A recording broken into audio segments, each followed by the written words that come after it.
Sir, ನನ್ನ status ಕರ್ನಾಟಕದಲ್ಲಿ ಹುಟ್ಟಿರ್ತಕ್ಕಂಥ ಹುಡುಗ, ಕನ್ನಡದ ನೆಲ ಜಲ ಭಾಷೆಯ ಬಗ್ಗೆ ಅತಿಯಾದಂಥ ಅಭಿಮಾನ ಇಟ್ಕೊಂಡಿರ್ತಕ್ಕಂಥ ಹುಡುಗ, ಸರ್ಕಾರಕ್ಕೆ ತೆರಿಗೆ ಮೂಲದಲ್ಲಿ ತೆರಿಗೆನೂ ಕೂಡ ಕಟ್ತಾ ಇರ್ತಕ್ಕಂಥ ಹುಡುಗ. ನನ್ನ ಸ್ಟೇಟಸ್ ಇಷ್ಟೇ. ಕನ್ನಡ ನಾಡಿನಲ್ಲಿ ಹುಟ್ಟಿದ್ದೀನಿ.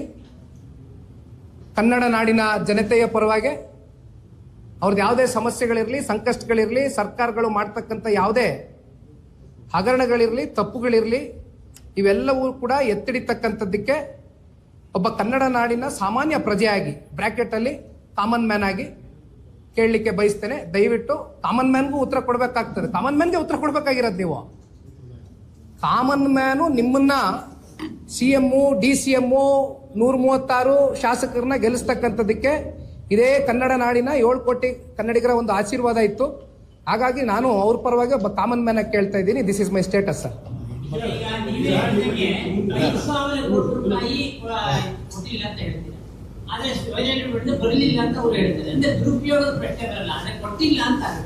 ಕೊಟ್ಟಿಲ್ಲ ಅಂದ್ರೆ ಎಲ್ಲಿಗೋಯ್ತು? ರಿಲೀಸೇ ಮಾಡಿಲ್ಲ ಅಂದ್ರೆ ಎಲ್ಲಿಗೋಯ್ತು? ಸ್ಪಷ್ಟತೆ ಕೊಡಿ ಅಣ್ಣ. ಬಡ್ಜೆಟ್ ಅಲ್ಲಿ ಪ್ರಾವಿಷನ್ ಆದ್ಮೇಲೆ ಹಣ ಎಲ್ಲಿ ಮಂಗಮಾಯ ಆಯ್ತು? ಯಾತಕ್ಕೋಸ್ಕರ ಬಳಕೆ ಮಾಡ್ಕೊಂಡಿದ್ದೀರಾ? ಈಗ ಯಾಕೆಂದ್ರೆ ಇದೇನು ಹೊಸದೇನಲ್ಲ ಕಾಂಗ್ರೆಸ್ ಅವ್ರಿಗೆ. SCP TSP ಹಣ ಪ್ರತಿ ವರ್ಷ ಎಷ್ಟೆಷ್ಟು ಸಾವಿರ ಕೋಟಿ ಬಳಕೆ ಬೇರೆ ಬೇರೆ ಕಡೆ ಬಳಕೆ ಮಾಡ್ಕೊಂಡಿರ್ತಕ್ಕಂಥದ್ದು ನೋಡಿದ್ದೀವಿ. ಇನ್ನ ಎಷ್ಟು ನಿಗಮದ ಹಣಗಳು, ಆ ನಿಗಮದ ಆಯಾ ಸಮಾಜದ ಅಭಿವೃದ್ಧಿಗೆ ಇಟ್ಟಿರ್ತಕ್ಕಂಥ, ಕಲ್ಯಾಣಕ್ಕೆ ಇಟ್ಟಿರ್ತಕ್ಕಂಥ ಹಣಗಳು ಬೇರೆ ಬೇರೆ ಕಡೆ ವರ್ಗಾವಣೆ ಮಾಡ್ಕೊಂಡಿರ್ತಕ್ಕಂಥದ್ದು ನೋಡಿದ್ದೀವಿ. ಒಪ್ಕೊಂಡಿದಾರಲ್ಲ, ಅದೇ ರೀತಿ ಇದನ್ನು ಏನ್ ಮಾಡಿದೀರಾ ಅಂತ ದಯವಿಟ್ಟು ಜನರ ಮುಂದೆ ಇಡಿ, ಒಪ್ಕೊಳ್ಳಿ. ಎಲ್ಲೂ ಆಗಿದೆ ದುಡ್ಡು ಕೊಡ್ತೀರಾ?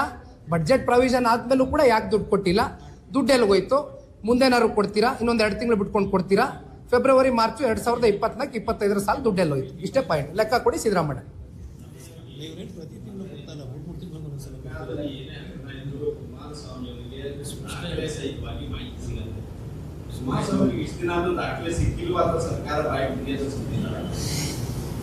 ಸರ್ಕಾರ ನೋಡಿ ಅಣ್ಣ, ದಪ್ಚರ್ಮದ ಸರ್ಕಾರ.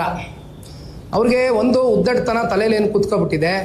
ಅಪ್ಪ ನೆನ್ನೆ ಮೊನ್ನೆ ಎಲ್ಲ ನಿಖಿಲ್ ಕುಮಾರಸ್ವಾಮಿ ಸ್ಟೇಟಸ್ ಬಗ್ಗೆ ಪ್ರಶ್ನೆ ಮಾಡಿದಂಥ ವ್ಯಕ್ತಿಗೆ 136 ಜನ ಗೆದ್ದುಬಿಟ್ಟಿದ್ದಾರೆ. ಮ್ಯಾಸಿವ್ ಮೆಜಾರಿಟಿ ಇಟ್ಕೊಬಿಟ್ಟಿದ್ದೀವಿ ನಾವು. ಇದು ಇದೇ ರೀತಿ ಇರುತ್ತೆ ಅಂತಕ್ಕಂಥ ಪಾಪ ತಪ್ಪು ಪರಿಕಲ್ಪನೆಯಲ್ಲಿ ಬದುಕ್ತಾ ಇದ್ದಾರೆ. ಇದರಿಂದ ಹೊರಗಡೆ ಬರಬೇಕು. ತಾವೊಂದು ಪ್ರಶ್ನೆ ಕೇಳಿದ್ರಿ, ಎಲ್ಲದಕ್ಕೂ ಸಮಯ ಕೊಡಬೇಕು. ಸಮಯ ಅತಿರೇಕಕ್ಕೆ ಹೋಗಿದೆ. 1 ವರ್ಷಕ್ಕೂ ಅಧಿಕ ಆದರೂ ಕೂಡ ಇಲ್ಲಿವರೆಗೂ ಈ ಪ್ರಶ್ನೆಗಳು ಉದ್ಭವ ಆಗಿ ಇದಕ್ಕೆ ಸಿಕ್ಕಬೇಕಾಗಿರ್ತಕ್ಕಂಥ ಉತ್ತರ ಜನತೆಗೆ ಸಿಕ್ಕಿಲ್ಲ. ಹಾಗಾಗಿ ಇವತ್ತು ದಾಖಲೆ ಸಮೇತವಾಗಿ ಯಾವ ದಿನಾಂಕದಲ್ಲಿ ಏನೇನು ಇವರು ಘೋಷಣೆ ಮಾಡ್ಕೊಂಡಿದ್ರು, ಯಾವ್ಯಾವ ವರ್ಷದಲ್ಲಿ ಎಷ್ಟೆಷ್ಟು ಪ್ರಾವಿಷನ್ ಮಾಡ್ಕೊಂಡ್ಬಂದಿದ್ದಾರೆ, ಎಲ್ಲಿ ಮಿಸ್ಪ್ಲೇಸ್ಗಳಾಗಿದೆ ದುಡ್ಡು, ಇದ್ರ ಬಗ್ಗೆ ಸಂಪೂರ್ಣ ವಿವರ ಕೊಟ್ಟಿದ್ದೀನಿ. ಇನ್ನು ಮುಂದೆ ಸರ್ಕಾರ ಇದು ಉತ್ತರ ಕೊಡಬೇಕು.